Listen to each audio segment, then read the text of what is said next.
All right, today we're jumping in a time machine and heading way back to 1792. We're going to unpack one of the most important books in early feminist philosophy, Mary Wollstonecraft's A Vindication of the Rights of Women. So let's get right to it. Right out of the gate, Wollstonecraft hits us with this. Now, this isn't just a plea, it's a rock-solid logical argument. She's basically saying, hey, society itself can't get any better if you keep half the population in the dark. This idea that educating women is crucial for the progress of all humanity, that's the engine that powers this entire book. And here it is, the first edition. You have to remember what was going on at the time. The French Revolution was in full swing, and ideas about rights and freedom were exploding all over Europe.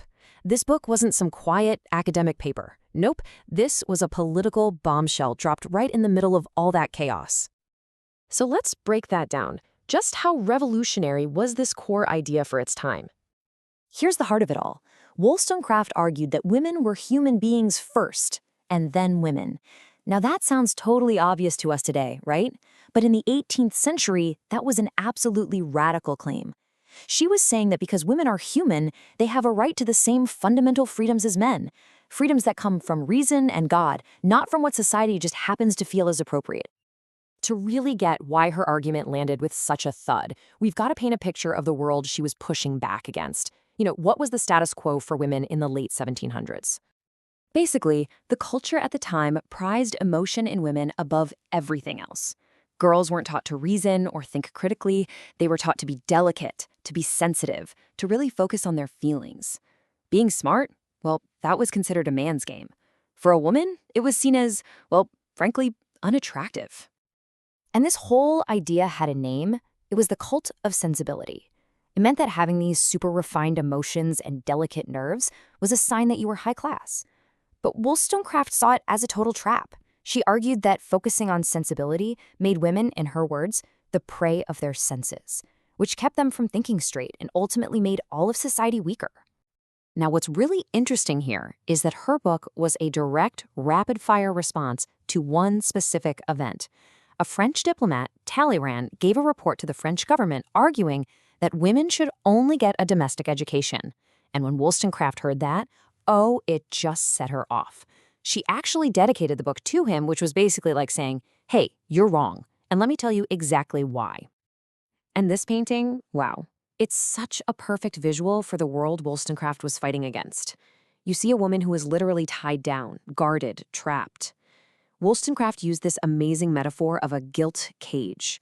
She said women were being kept in a beautiful, golden prison, and instead of being taught how to escape, they were just taught how to decorate their bars. So that's the problem. What was Wollstonecraft's solution? How do you break out of that cage? Let's get into her actual arguments. Wollstonecraft really did not mince words. She called uneducated women spaniels and toys. I mean, wow, just creatures for obedience and fun. And she was crystal clear. This wasn't women's natural state. It was something created, something manufactured by a faulty education system that men had designed. And she had a specific target in her sights, the superstar philosopher of the day, Jean-Jacques Rousseau. He'd written this massively influential book on education called Emile, but when Wollstonecraft read his vision for how women should be educated, it absolutely infuriated her. And when you put their ideas side by side, man, the difference is just night and day. For Rousseau, a woman's education was all about men, how to please them, how to be useful to them. But Wollstonecraft, she had a totally different vision. She argued that an educated woman would be a better partner, a better mother, and a better citizen, benefiting everyone. And this wasn't just, abstract philosophy. She had a plan, a real practical plan. She called for a national system of free schools for every kid, rich or poor. And get this, co-ed, boys and girls learning together. For her, that was the key to creating better marriages, which she called the cement of society. Okay, so a lot of this is sounding super modern, right? Which brings up a really interesting question about how we should think about her and her work today. So, can we really call her a feminist in the same way we use that word today? It's complicated. The context, the language, the world, it was all just so different back then.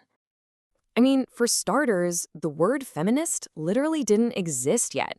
It wouldn't even be invented for another 100 years.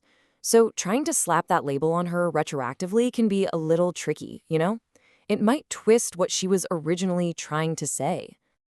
And this is where things get a bit messy and honestly a bit contradictory. On one hand, she's making these revolutionary demands for moral equality and attacking sexual double standards. But then, in the same book, she says things that make you go, wait, what? Like suggesting men seem naturally designed for more virtue or that women needed men to snap our chains for them. It's not black and white at all. And that complexity, it totally spills over into her legacy. Her reputation has been on one heck of a roller coaster ride through history. So, in 1792, the book comes out and it's a huge hit. But then, boom, only 6 years later, a scandal erupts and just tanks her reputation. For over 100 years, she's either seen as a villain or just forgotten. It actually took the suffragists around 1900 to dust her off and say, hey, wait a minute, this woman was onto something. It's an incredible comeback story, really. So what was this big scandal all about? Well, after she died, her husband, William Godwin, wrote a memoir about her. He really meant well. He thought it was a tribute, but he talked about her love affairs, the fact that she'd had a child out of wedlock, even her suicide attempts. And in that society, oh boy, people used her life story to completely trash her ideas. She became a cautionary tale for a whole century. But even with all that scandal, you just couldn't kill the idea. The spirit of what she was saying was too powerful. When you look at an image like this, it's about liberty, right? Well, that's what her work was about at its core. The freedom for every single person, man or woman, to use their reason. And that really brings us to the big question for today. Wollstonecraft's main point was simple. Society can't move forward if half of its people are left behind. So, more than 200 years later, you have to ask yourself, how true does that ring today? Something to think about. Thanks for tuning in.